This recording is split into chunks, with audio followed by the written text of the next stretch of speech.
Chers amis, bonjour. Je vois que je suis coiffée comme un dessous de bras, mais c'est pas grave. On va faire avec.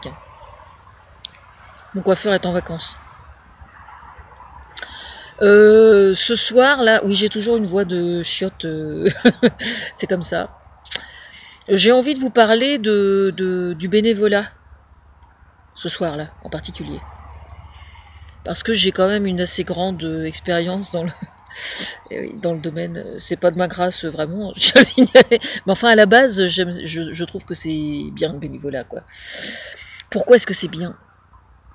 Eh bien, tout simplement parce que je trouve que c'est très intéressant de donner de son temps euh, pour défendre des choses sans qu'il y ait de rémunération. Parce que aujourd'hui, enfin pas aujourd'hui, ça a toujours été comme ça. C'est peut-être moins le cas déjà, un petit peu.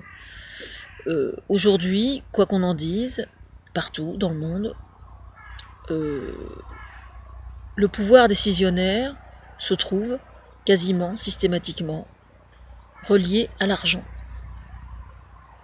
Le pouvoir va à l'argent. Le pouvoir, par la loi, le pouvoir n'est réservé que à ceux qui détiennent l'argent. Ou alors qui sont embauchés pour faire un travail, et c'est leur contrat de travail qui leur donne leur pouvoir décisionnaire. Eh bien, ça suffit. Non, mais c'est pas normal. C'est pas normal. Ça n'est pas normal parce que justement, c'est une évolution que notre société va devoir faire, et c'est une évolution d'ordre philosophique aussi et sociologique. J'ai pas l'air comme ça, mais si c'est vrai parce que je vais vous expliquer pour quelle raison. C'est que pour que quelqu'un se sente bien psychologiquement, il faut qu'il se sente utile. Alors, certes, bien sûr, il faut avoir un travail, et quand on travaille, on a un salaire, on peut payer son loyer. Et moi, personnellement, c'est ce que je pense aussi, hein, mais bon, le problème, c'est que ça ne suit pas. mais euh, il n'y a pas que le travail officiel qui compte. Il n'y a pas que le bulletin de salaire. On peut très bien défendre des idées, on peut très bien fournir un travail bénévole pour faire avancer tout un tas de choses. J'en suis la preuve concrète. Difficile de faire plus bénévole que moi. Je pense que je suis probablement une des plus bénévoles que j'ai jamais imaginées depuis ma naissance. Franchement, c'est difficile de faire plus quand même. Hein. Voilà. Trifouiller avec les plus hautes sphères de l'État tout en restant bénévole, franchement, je m'épate. Franchement. Hein. On a une voiture qui passe. Mais en fait, il y a ce clivage entre le travail et l'activité bénévole. C'est vraiment un sujet qui, moi, me tient à cœur de façon extrêmement forte, parce que,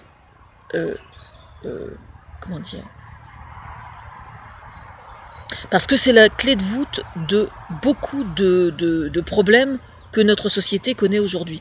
Pas uniquement notre société en France, mais dans tous les pays occidentaux. Justement, alors, loin de moi l'idée, bien évidemment, de cracher sur le travail ou de mépriser le travail. C'est pas du tout ça. Mais il faut faire une différence entre le travail officiel, on va dire, et le travail qui se fait tout le temps. Je veux dire, si vous prenez le cas classique, par exemple, d'une femme au foyer qui élève ses enfants, elle va scoltiner le ménage, leur passage, l'éducation, c'est carrément un chef d'entreprise, je sais de quoi je parle, et puis elle ne perçoit aucun salaire.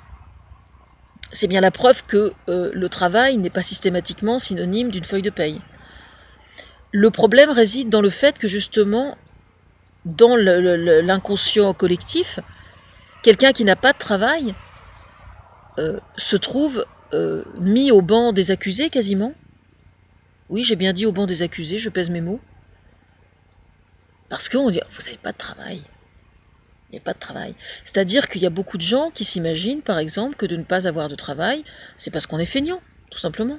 Qu'on n'en cherche pas, ou... voilà. Alors c'est grave quand même. C'est grave. Bien sûr que c'est mieux d'être autonome. je sais de quoi je parle.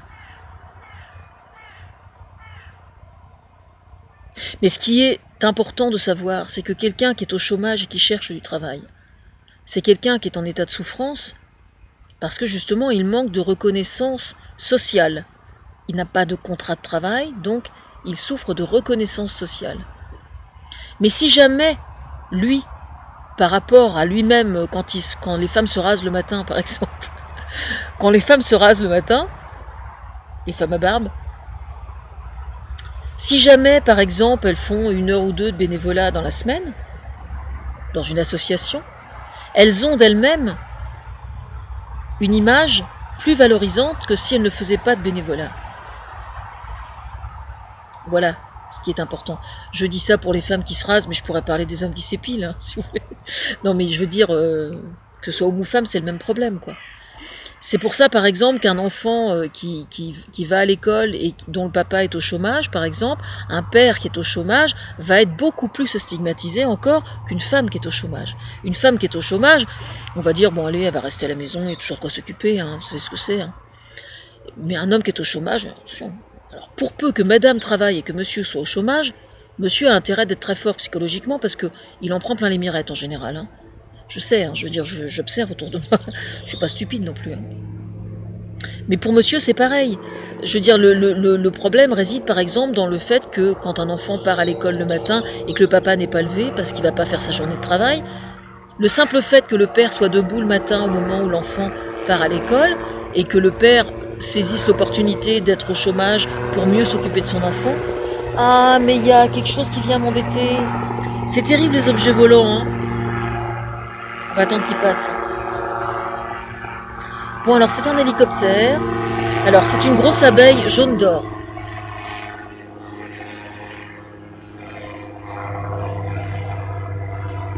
Oui, vous avez remarqué, je suis assez belle quand je dis rien. Le premier qui dit que je suis plus belle quand je me tais que quand je parle, je suis en colline. Ce sont les mauvaises langues qui disent ça. Nous en étions donc, oui, c'est vrai que quand le papa peut être debout le matin, au moment où l'enfant part à l'école, il donne à son enfant une image plus positive. Je pense. Mais c'est difficile, hein, c'est difficile, je comprends fort bien. Et puis le fait de donner un coup de main à la maman quand il est au chômage, je pense que ça concourt justement à donner une image digne à l'enfant. C'est pour ça que c'est important de donner un coup de main aux mamans à la maison. Et puis comme ça, en fin de journée, vous avez des choses à raconter à votre enfant. Ça, c'est important aussi.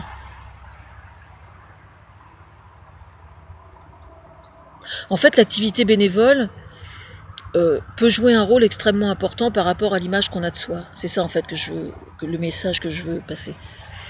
C'est que le fait d'avoir une activité bénévole modifie l'image qu'on a de soi. Moi, je connais beaucoup de femmes, par exemple, qui n'ont jamais fait de bénévolat de leur vie parce qu'elles avaient un travail, elles ont élevé des enfants, etc. Et puis quand elles se retrouvent à la retraite, par exemple, y a un peu un sentiment de vide. Et bien, par l'activité bénévole, vous pouvez vraiment retrouver une forme d'équilibre. Ça ne veut pas dire, sur le plan psychologique, que ça va systématiquement remplacer le travail, mais ça va en tout cas y concourir. Alors, quoi faire comme bénévolat ? Alors, je pense, en fait, j'éprouve le besoin de faire cette vidéo ce soir parce que j'ai fait une vidéo sur Médecins sans frontières et sur la Croix-Rouge tout à l'heure, et j'expliquais qu'ils avaient besoin d'argent, ce qui est la vérité, bien évidemment. Mais il faut savoir que ces associations-là, toutes les associations loi 1901, en règle générale, ont besoin aussi de bénévoles. C'est-à-dire que ça n'est pas qu'une question d'argent.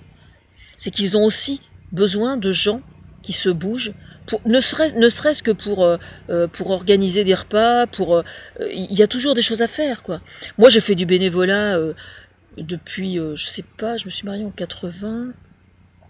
J'ai dû commencer à faire du bénévolat aux alentours des années 85 ou 90, enfin je sais pas exactement.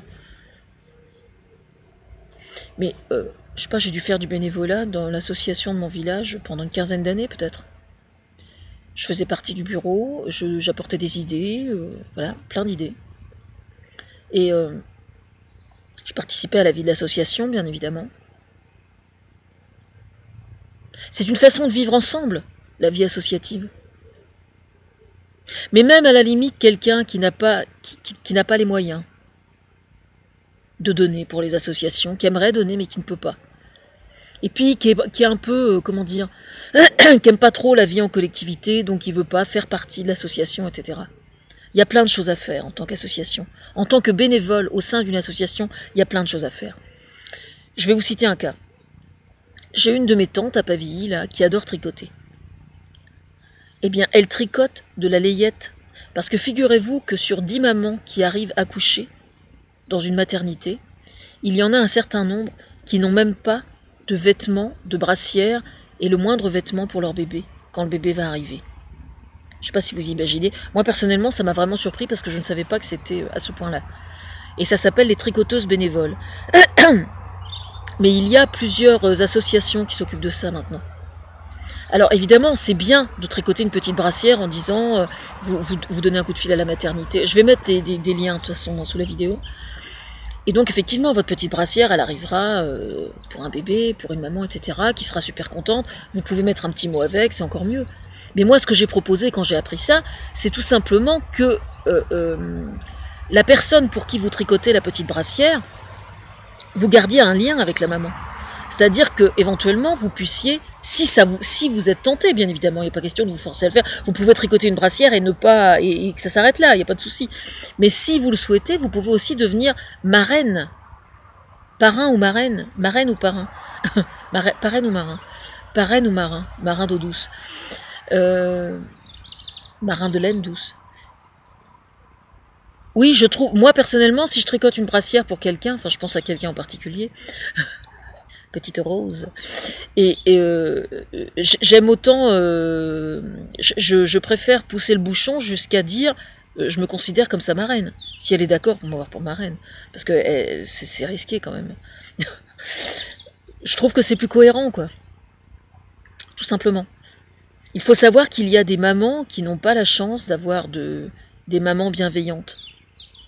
Ça arrive, hein, plus souvent qu'on ne croit. Il y a des mamans qui vont avoir un bébé et qui ont des relations très difficiles avec leur maman. C'est comme ça arrive. Et oui, je sais, il y a des mamans qui s'imaginent que la maman, c'est toujours positif, c'est toujours extraordinaire, c'est toujours... Non, il y a des mamans qui déconnent complètement, ça arrive aussi. Je ne citerai pas de nom. C'est comme ça, voilà. Quand une maman va mal, il y a de bonnes raisons en général pour qu'elle aille mal. Ça ne veut pas dire systématiquement que la maman soit incriminée, mais ça peut arriver aussi qu'elle ait quelque chose à voir. C'est quelque chose de très particulier, le lien mère-fille. Il y a des mamans qui aiment leur fille strictement pour ce qu'elles voudraient qu'elle soit.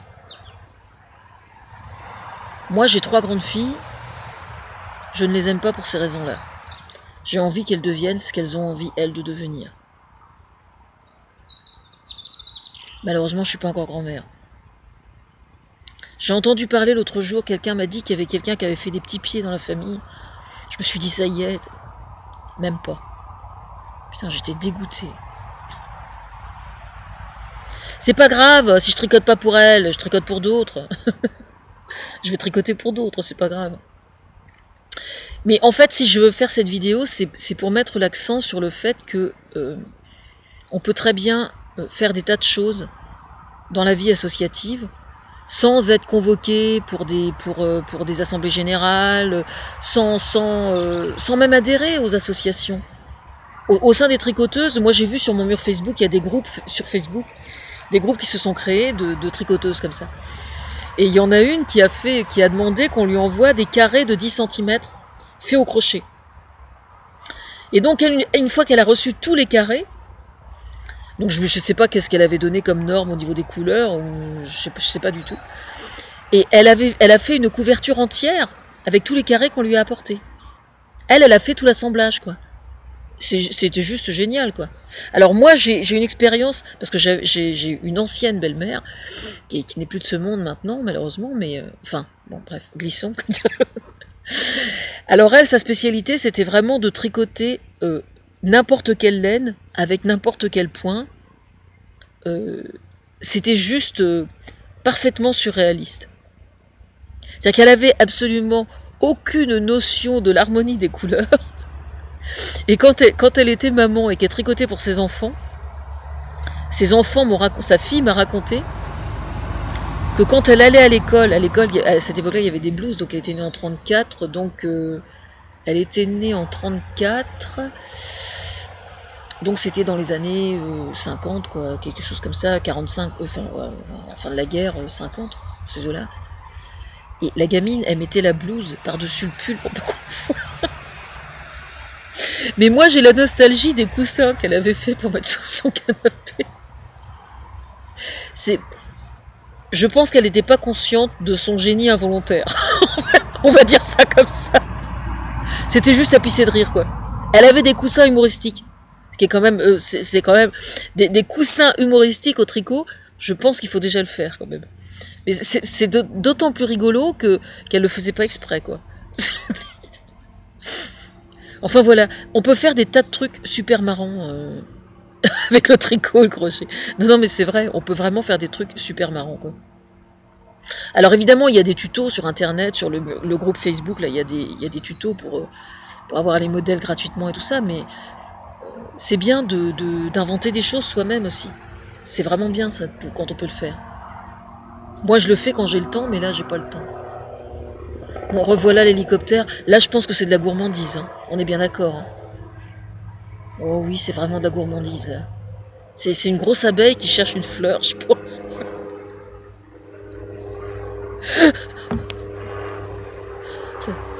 Il y en a vraiment qui ont des idées tordues, je vous jure.